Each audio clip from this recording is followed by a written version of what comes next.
Welcome everyone. My name is Chon Noriega and I'm the director of the UCLA Chicano Studies Research Center. We are here on campus outside the beautiful Haynes Hall where the center and its library are located. I want to welcome you to this very special event today recognizing the contributions of the Honorable Esteban E. Torres. Typically, the awarding of the UCLA Medal is done in person and on campus. But we all know these are difficult and uncertain times. So today we are coming to you online. But in all other ways, we are gathered here with you as a national community to honor a man whose life exemplifies the values and standards shared by you and by UCLA. Esteban has been an important influence in my own life and work, and I know that many of you can share similar stories.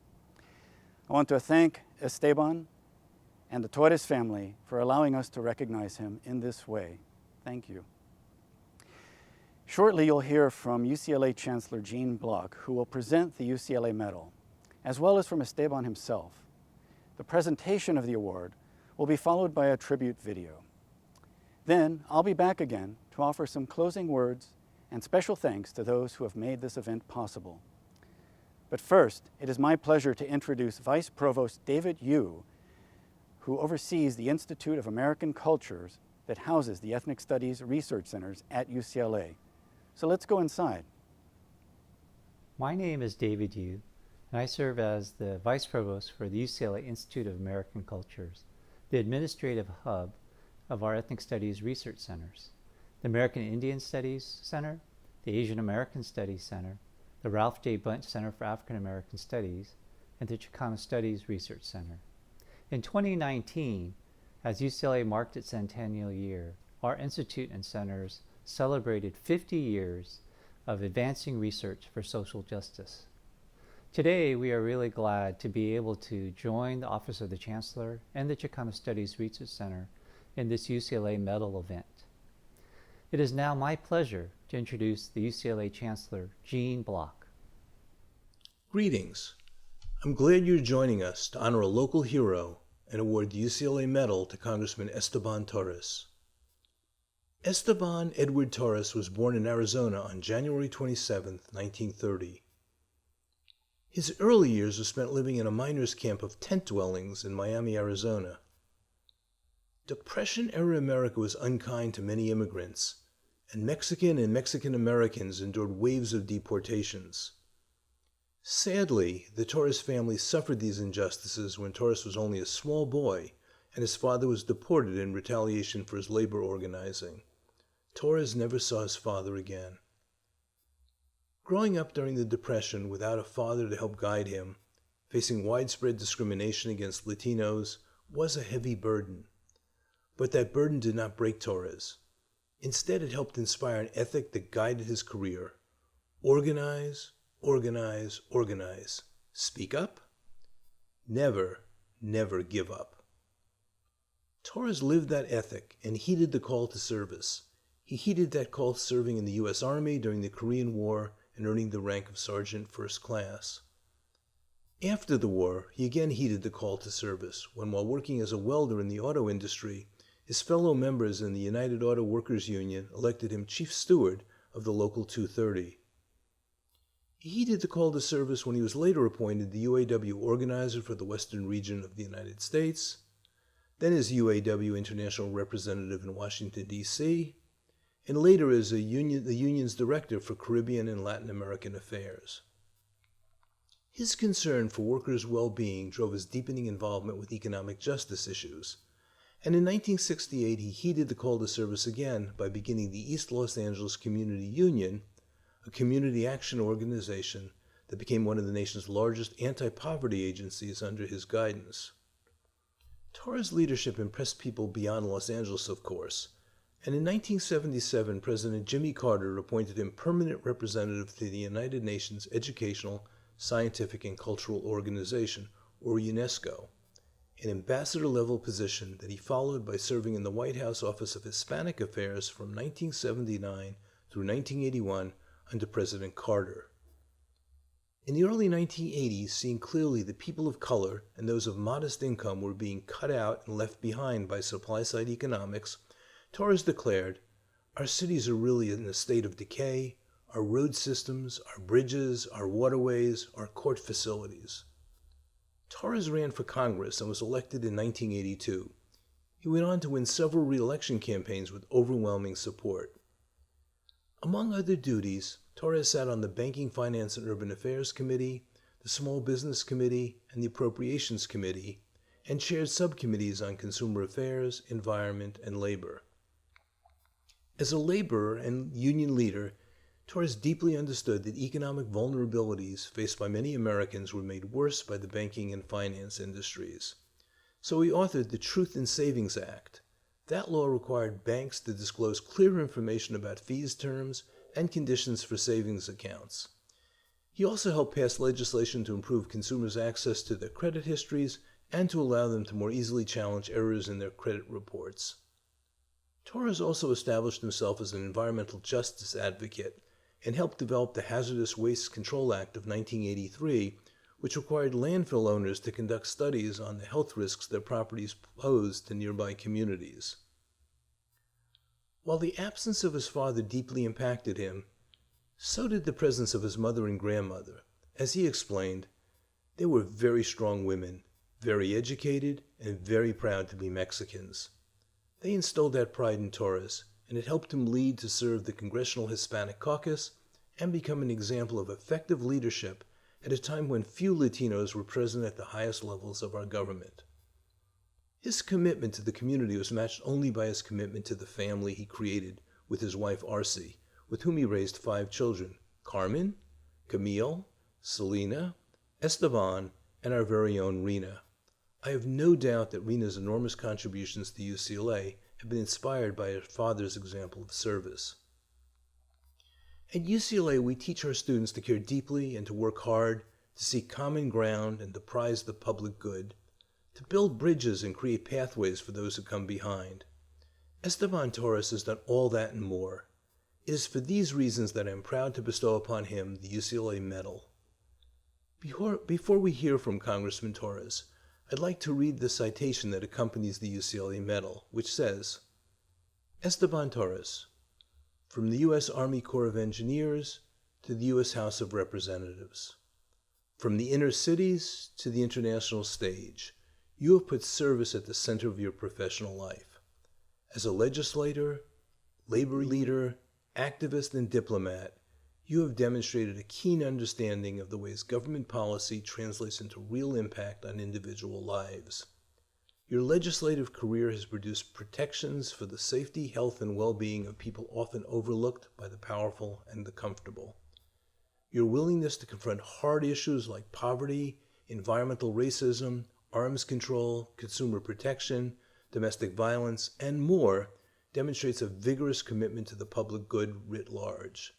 At the same time, your championing of Latino Americans has opened doors, raised consciousness, and made powerful contributions to the important cause of racial equity and inclusion.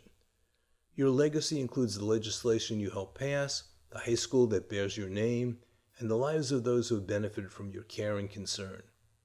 Your principled voice and inspiring example will continue to impact the people of Los Angeles, California, and the United States for generations to come. Your civic-minded commitment to the public service and justice embodies the best values of UCLA. For these reasons, we are proud to bestow upon you the UCLA Medal. Thank you, Congressman Torres. Thank you, Chancellor Block, for your kind remarks and for the reading of the citation that accompanies the UCLA Medal.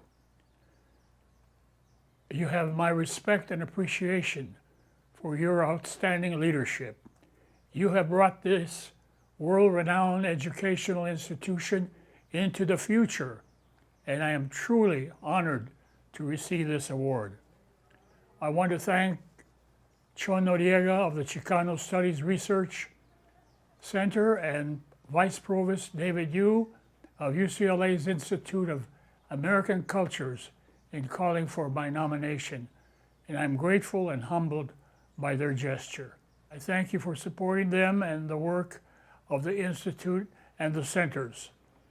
Of course, I'd be remiss if I didn't also acknowledge the many people behind the scenes working in putting this together, this virtual event. Thank you to all. Today's current events have shown that the students that you are teaching, mentoring, and empowering with knowledge are the future leaders of our communities and of this nation.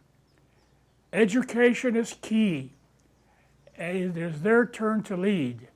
And when I think back of my own 90 years, I'm humbled by the incredible experiences and opportunities that I have had during my life. When I was 3 years of age, my mother and my grandmother left Arizona, where I was born. And we came to East Los Angeles after my father was deported. Now, the government called it repatriation, but the fact is I never saw my father again. Times were tough for everyone, but especially for migrants and for Mexican Americans who were also caught in the government's repatriation efforts and objected to immigrant bashing and family separations, much like we see today. When I graduated in 1949 from Garfield High School, I enlisted in the United States Army, where I was stationed for 4 years in Stuttgart, Germany during the Korean War.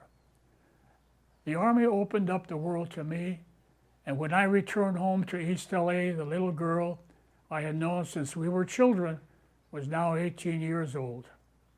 Arce Sanchez and I were married, and here we are 65 years later with 5 children, 12 great-grandchildren, and 5 great-great-grandchildren.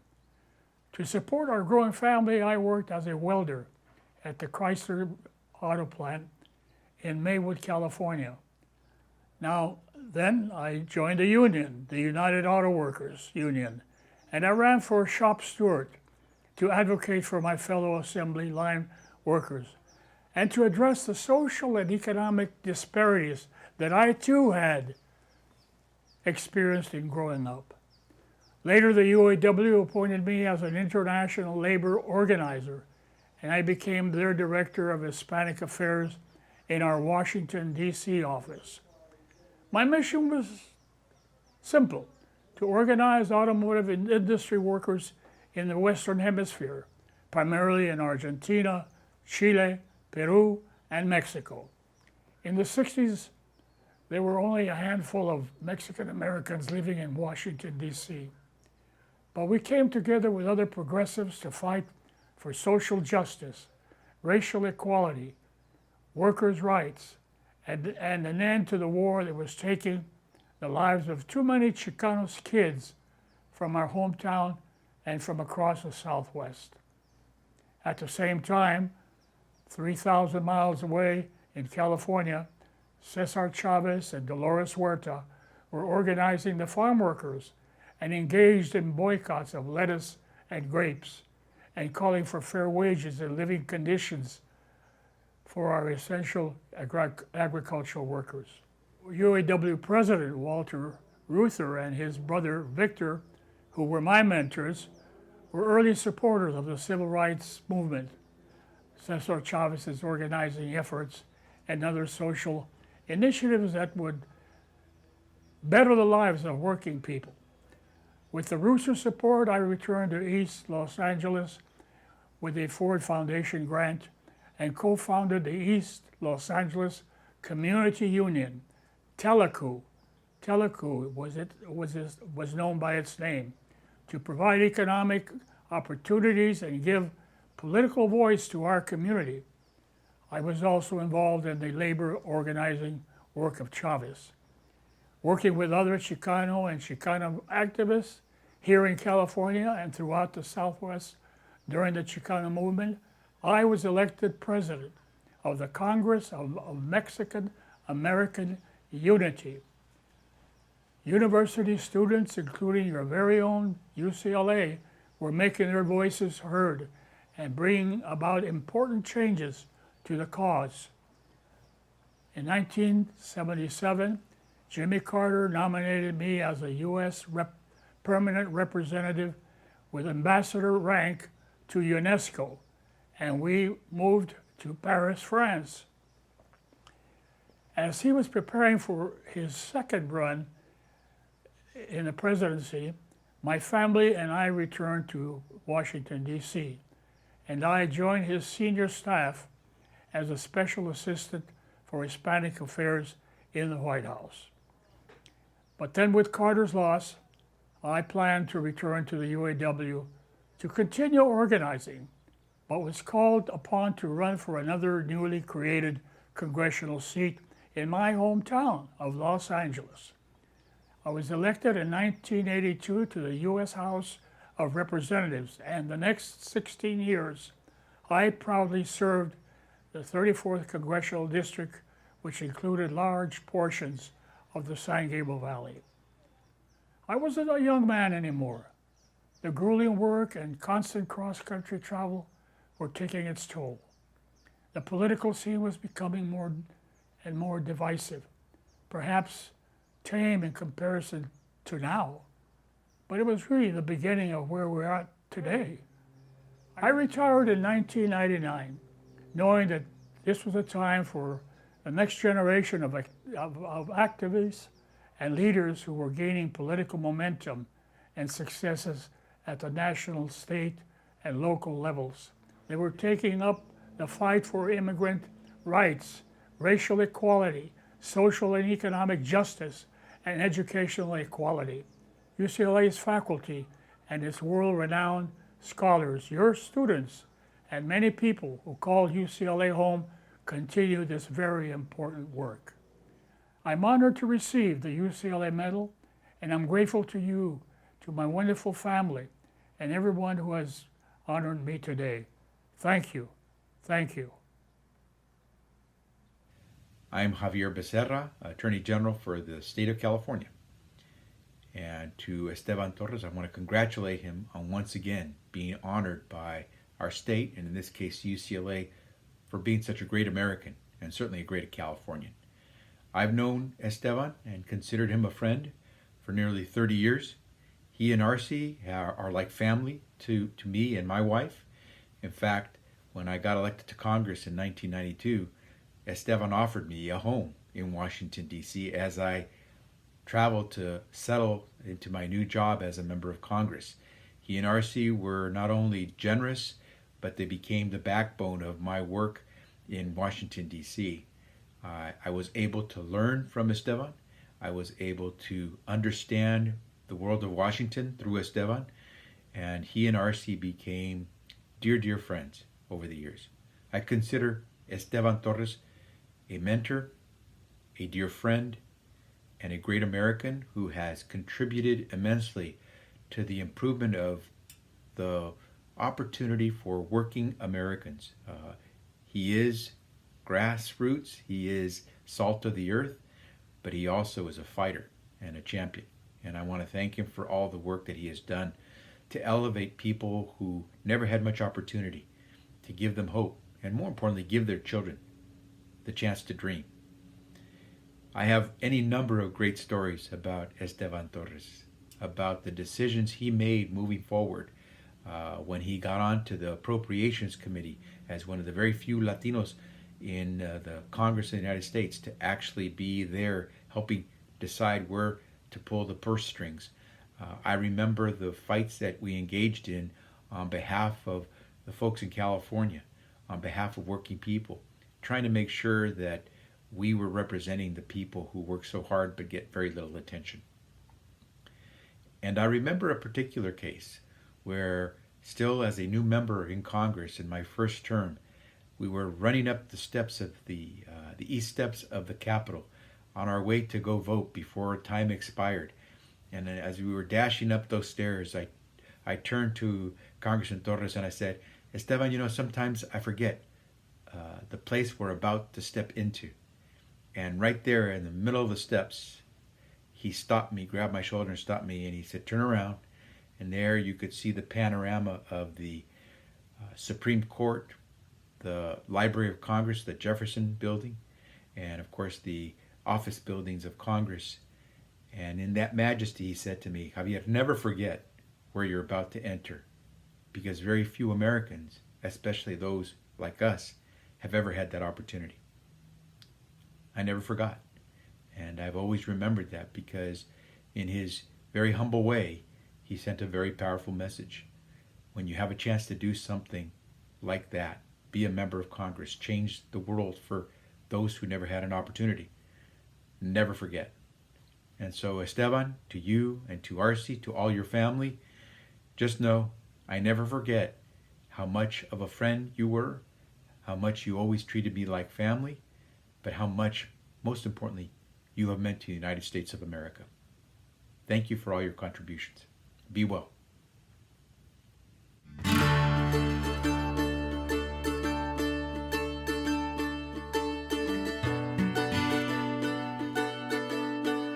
The one and only great Esteban Torres has been an inspiration, and it has been an honor to get to work with him.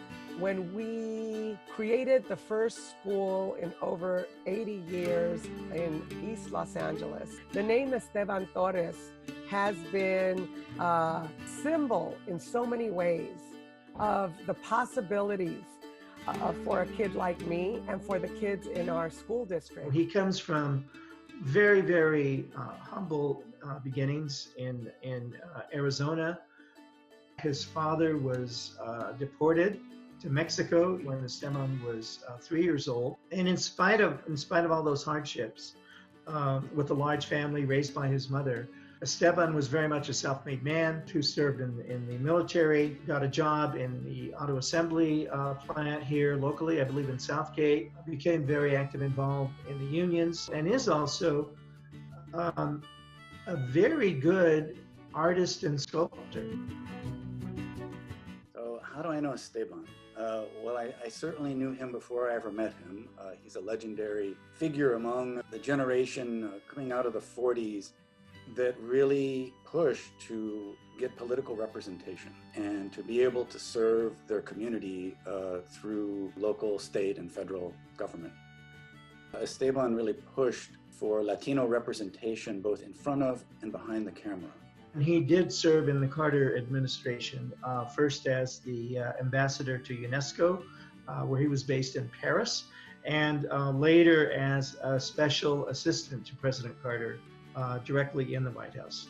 And of course, Esteban went on to serve, I believe, until 1999 in Congress.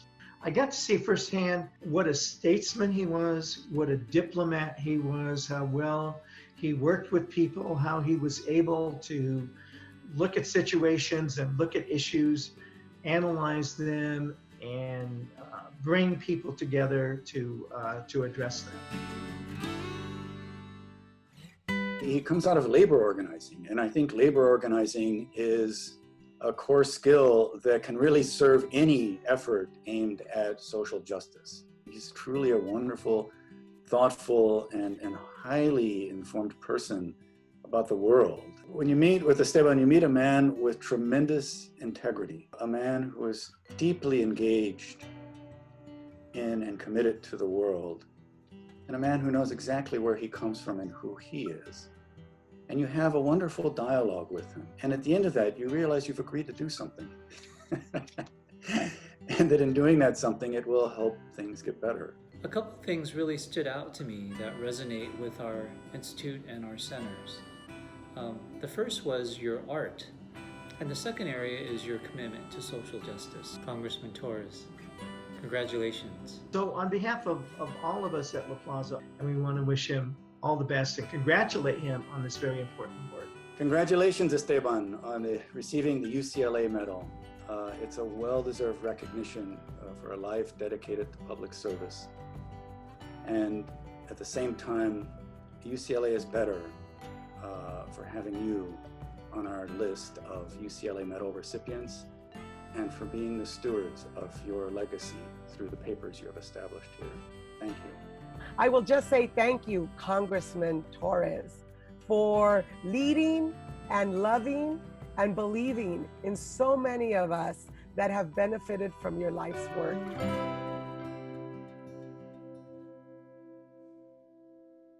Wow. Thank you, Monica, John, and David, for your tributes.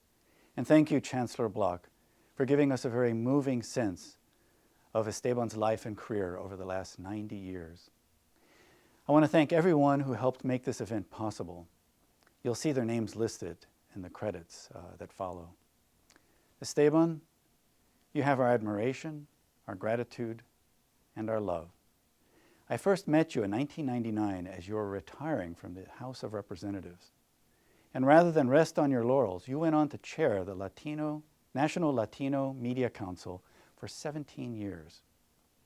You helped establish memorandums of understanding with the major networks and studios, and to start an annual report card to hold them accountable. And by 2002, for the first time, there were 3 Latino-produced television series on the air. As a media scholar, I am proud to have worked with you and to have learned from you how to advance social justice through art and activism. We conclude our program here in the library of the Chicano Studies Research Center. This is where we house over 100 linear feet of archival documents that make up the Esteban Torres papers. The library has the largest archival and digital collections documenting the Chicano and Latino populations. Everyone is welcome to come see these materials. Even now, while we are closed, you have access to our online resources and can email our librarians. Esteban, your impact is found not just in the archive, but in the faculty, staff, and students who actively build upon your legacy. Behind me is an exhibition featuring portraits of artist activists by doctoral student Angelica Becerra. Esteban, you're in good company here at UCLA. Thank you. And I want to thank you all for joining us today in this celebration of Esteban Torres, and I wish you all safety and health in the months ahead. Thank you.